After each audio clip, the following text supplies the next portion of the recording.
short while ago. I just drove through that small village, and I'll tell you, that was a rough ride. And most likely I'll camp here. I'm going to spend one night out here. This is facing east, which I'll need that sunlight in the morning to warm up the motorcycle. Hope I don't have any troubles getting out of this. And it was bogging out in some of those granite climbs. That road just twisted right through granite boulders, and I had to hit them. I had to hit the boulder to get through the ruts and the rocks and the roots.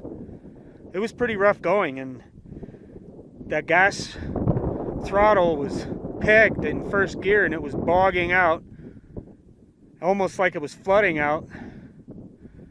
And then I had to start popping the clutch to get the RPMs up. Just a little hair raising out here because I'm a good distance from anybody, and I would have to follow the road back. There's no way I would chance walking down any of this.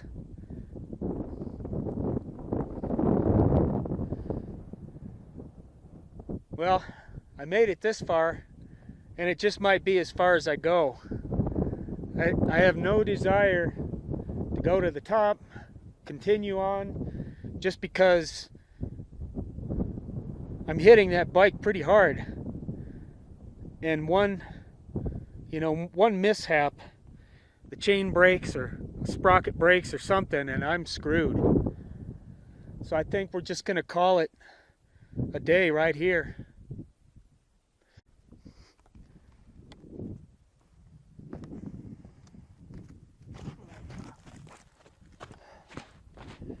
And see, the only way I would continue, which I really don't want to today, would be to leave the gear here. I've done hardly any riding without my gear, and I know it's a whole lot different. You see, I'm 189 pounds, which is surprising after all this exercise this summer, but the pack is probably 30. That's 230, 220, and the bike is 200 and some pounds. That's almost 450 pounds that it's lugging through these boulders.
Okay, we're testing this tent. It's my first night in it. The MSR Free Light.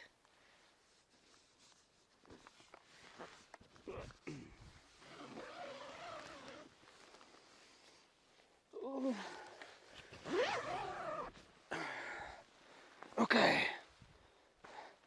So my first impression after using the hubba, which is very similar to this one with the T frame across the top. However, this one has only one bottom pole as opposed to the front, which has two, which go out to the corners. Here we have to stake this tent, which isn't a bad idea to stake it anyway, but this is not freestanding like the hubba. The mesh, compared to my recent tent testing, is very strong and thick and feels durable, like, you know, I just might be able to rub something sharp against it and it won't rip. On the contrary, the body seems really super light, almost like silk. Whereas if I did rub something sharp against it, it just might cut it. That's my first set of impressions for this tent. You know, I got a decent price on it, 180 bucks, which they're retailing now for 300 bucks. So I wanted to try it out, only because I did like the hubba, but it's sort of just disintegrated on me. All right, it's quite a nice color, this gray, for letting in the light and the heat. And instantly, what I was able to feel was the wind is blocked in here. A very good job of blocking the wind, even with the screen door open. So that's one thing I'm going to test out tonight to see how well it blocks the wind. The rainfly is the same very light, sort of silk-like material. This was kind of a drag here. I needed to stake this opposite side down, but it didn't reach the ground. So I have to carry something extra, which is a bungee cord, which I had anyway, in case I wasn't able to stake the corners of the tent.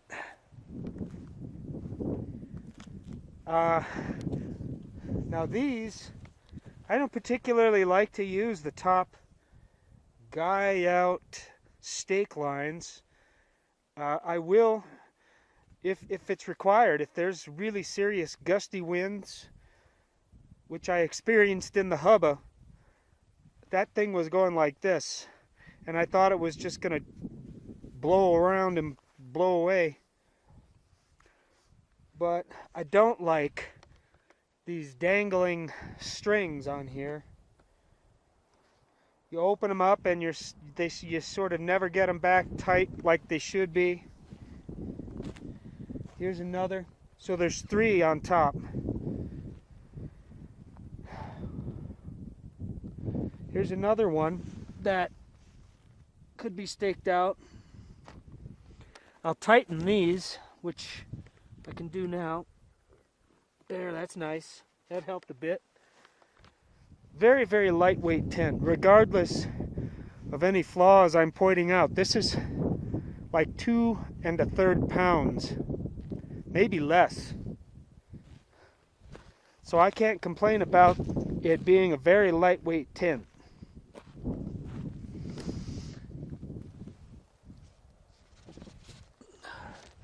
And the stakes are the MSR aluminum, tiny, thin, red stakes. Durable. I doubt that they'll bend very easily. Okay, so this is my initial response to this Free Light MSR tent. I think it's a good one. We'll give you the 0 to 10 rating in the morning. We are near the end of October. This is the east side of the Sierra Mountain Range, and it's roughly 10,000 feet. Just a couple quick comments here. I'm on the inside, sitting down, and there's tons of headroom. I'm an average, 5'10" height, and there's a perfect amount of room here for my head. Enough room to stick my head out without it getting caught on the body. When I'm cooking, there will be no problem whatsoever.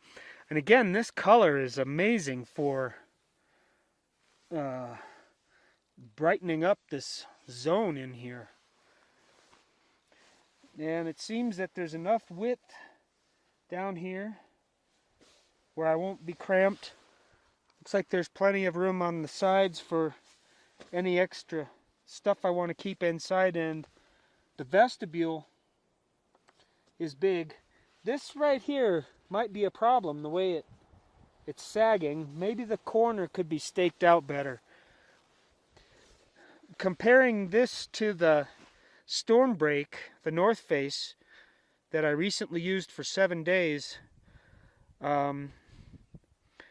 what I did like about the Stormbreak was I was able to bring my backpack in and lash it to the frame up here so it kind of stayed upright right here in the vestibule. I may or may not try that tonight. It just seems like this is a little loose here. Probably that corner.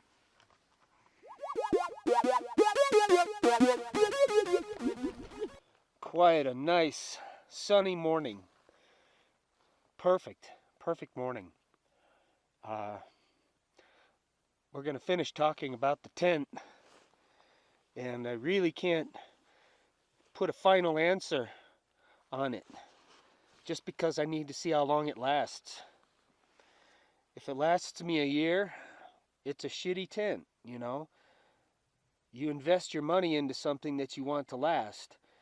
And it seems now, in our present state of the world, you can't really buy things that last long. Maybe, unless you spend a lot of money. Take, for instance, this backpack.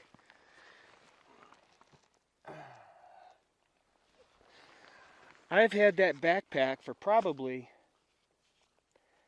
12 years. I can't say exactly. And I've put so many hundreds of miles on it, and there is one problem. One strap broke. But that thing has lasted forever. And it's heavier, of course. I think it's 7 pounds or something like that. But it's worth it. It doesn't bother me. I've had crappy packs that dig into my shoulders, rub me the wrong way. This one has never, ever done me wrong. So I can't say about this tent. I mean, here's an example. This little loop. It's like the crappiest piece of nylon you could put on something like that. And of course, the thing they say is we make it lighter. We use lighter materials to make it easier for you. Well, if it's a crappy tent and it falls apart, that doesn't make it easy for me. It wasn't too cold last night. It was probably 42 degrees in the tent. And I'm thinking it was a little colder outside. So it did do a great job of keeping the heat in, I think, and blocking the wind. There was some wind last night and this morning. Nice and roomy.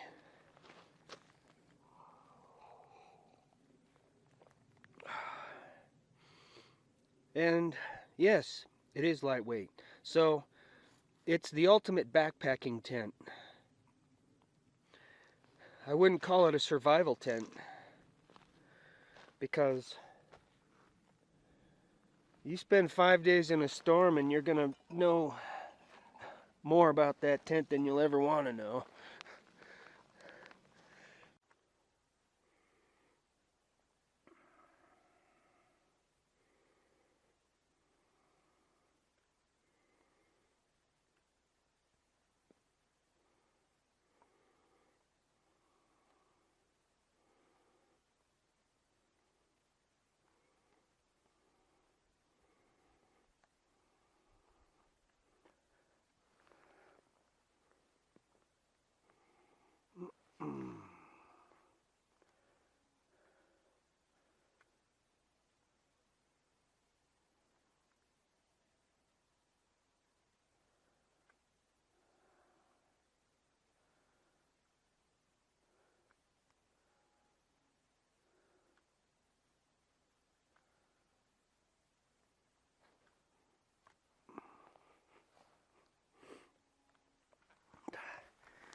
It's a precarious tripod here.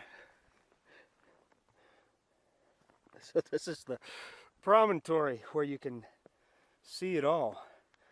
And I came through this draw here. There's a really neat tarn I'll have to film back there. We had an incredible amount of snow this year. And that's why that water's still back there. And then the road comes across here. And basically, it goes across this whole side of the ridge, or ridges, to end up all the way down there, which is Round Valley, the very end.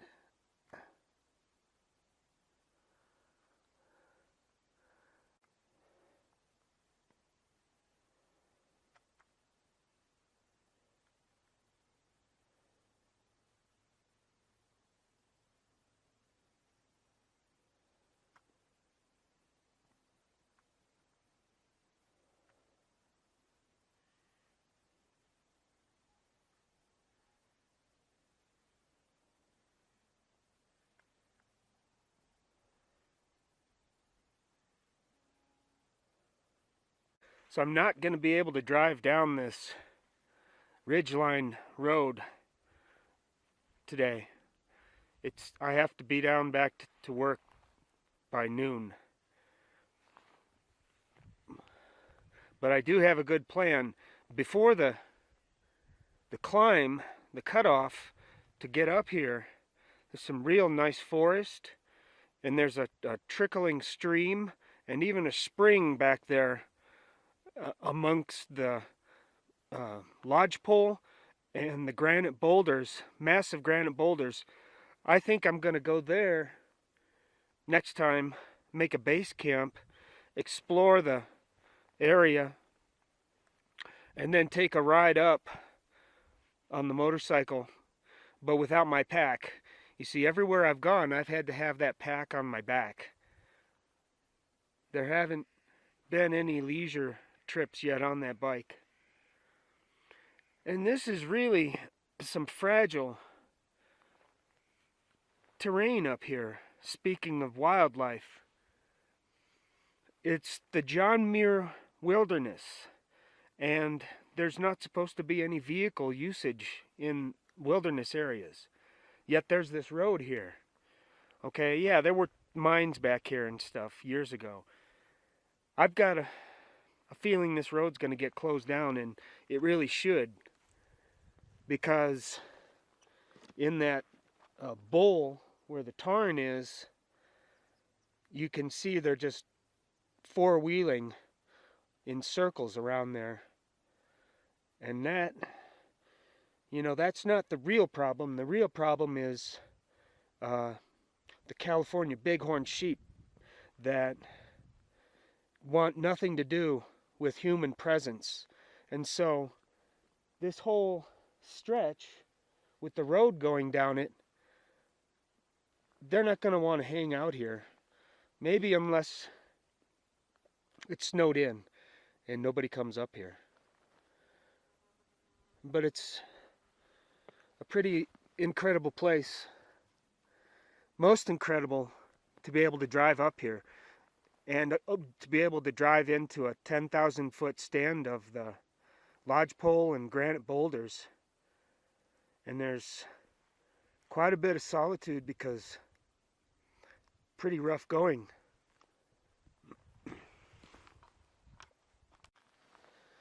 There's a couple things I want to point out. I'm using this camera mounted on the turn signal. It bounces a lot. I might try to use some stabilizing program, but it's all I got right now. I don't want to wear one of those things on your helmet. It looks really ass weird.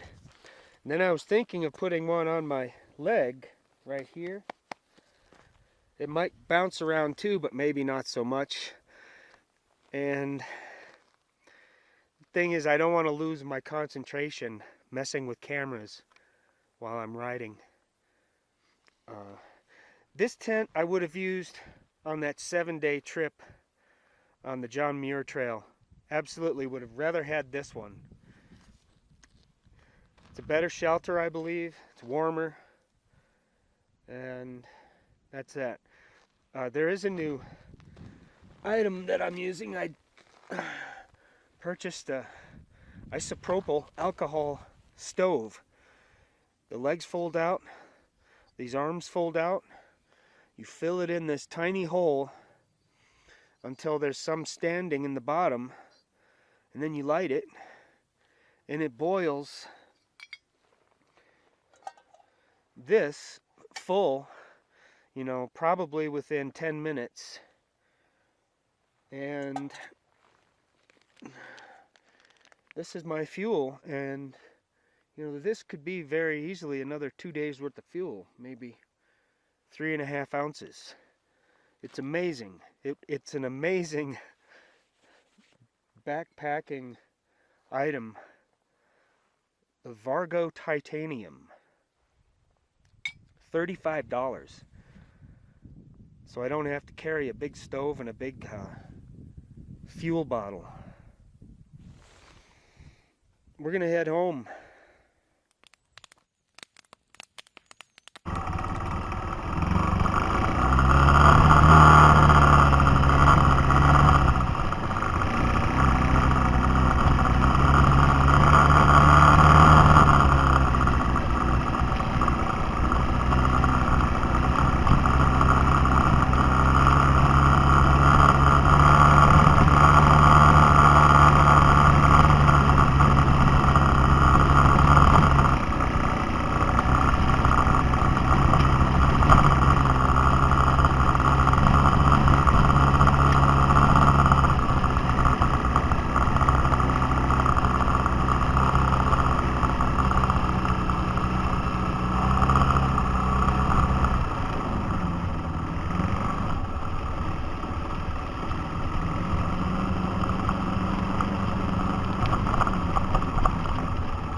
Now all I have to do is get up that, and then it's all downhill.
Yeah.